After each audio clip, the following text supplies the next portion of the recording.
Hello, everyone. I have a wonderful book to share with you over the next 2 weeks. So, we're going to do this in two parts because it is quite long, but it is called Images of God for Young Children. The illustrations in this are beautiful, and it's pretty hard to understand and define what God is, who God is. And so, what I want you to do is look at the pictures, listen to the book, and think about how you think of God.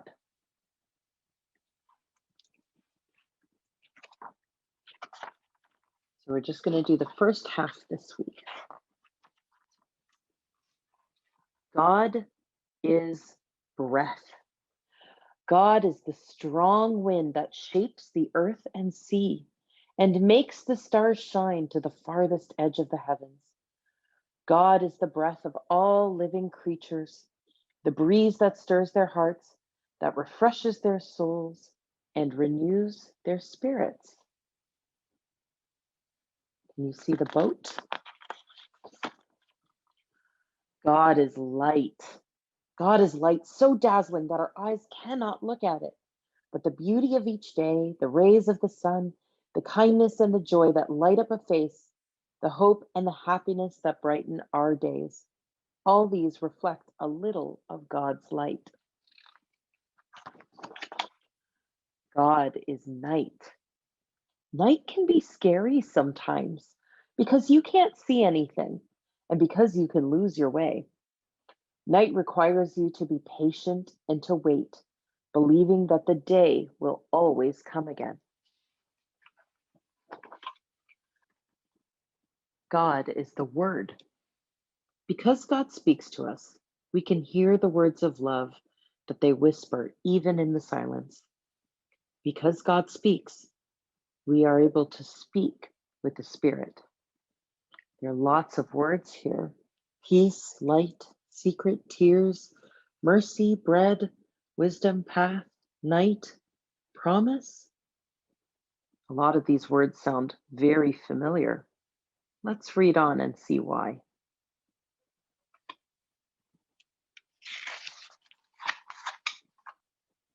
God is silence. Being quiet is necessary to understand the cries of love and of anger, the millions of questions and complaints, the secrets and prayers that rise up from the earth. Do any of you ever just sit in silence? God is secret. Shh. It would be wonderful to know everything about God, to discover where God is and what God looks like. We want to know everything immediately, but God remains secret for now. God has the Spirit's own time, but that doesn't matter because we have our whole lives to come closer to this great secret. God is our tears. If God weren't, how would the Spirit understand our tears? How would the Spirit cry when we cry? But God has promised that one day God will wipe away all the tears from every eye, and sadness will no longer exist. God is joy. All that God created comes from this joy. The thousand of beautiful sights on the earth, the millions of living creatures, the great whirl of stars in the heavens, these are an echo of God's laughter. And when our hearts celebrate, we share in God's laughter and joy.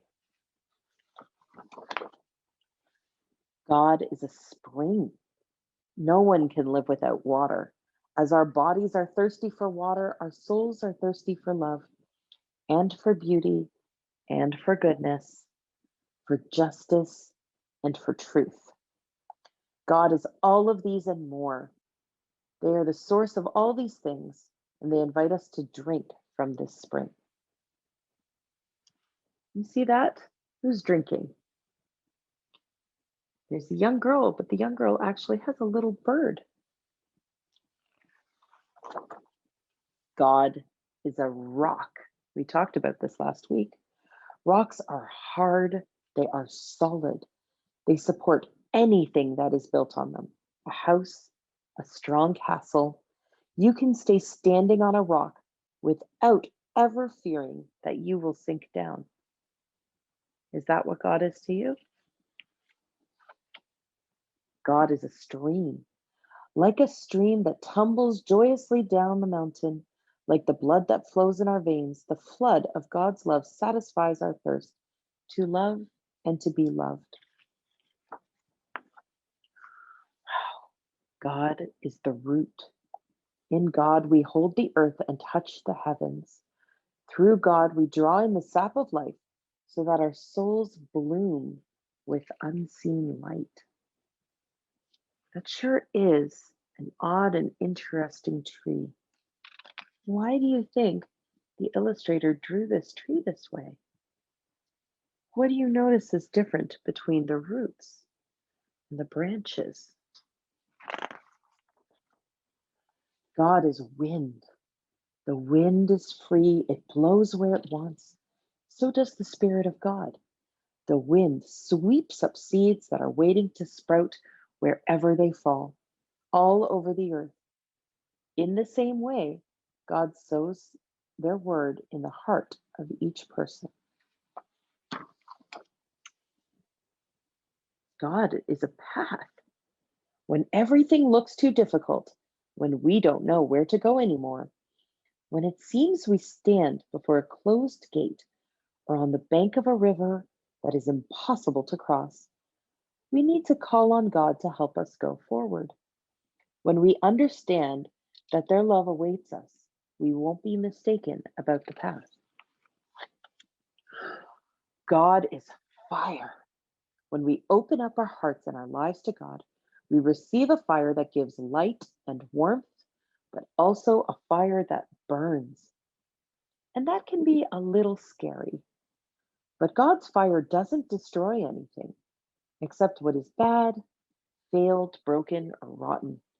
It is a good fire with a flame that purifies us. God is a fortress.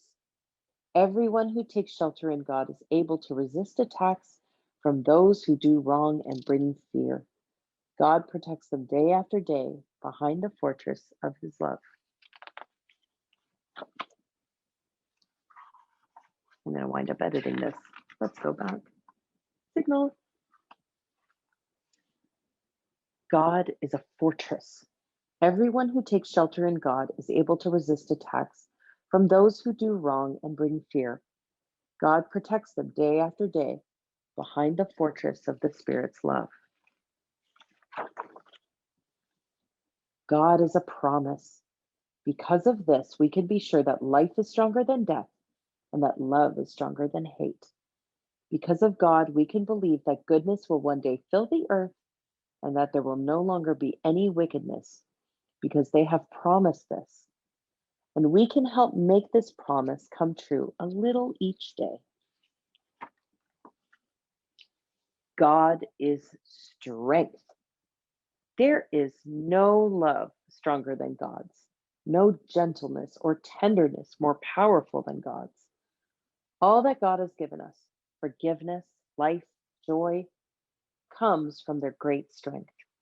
And yet, God does so with such gentleness that no one is forced to accept. We will come back to this book next week. I'd like you to stop and think about what it is that you've heard and how many of these things feel true for you.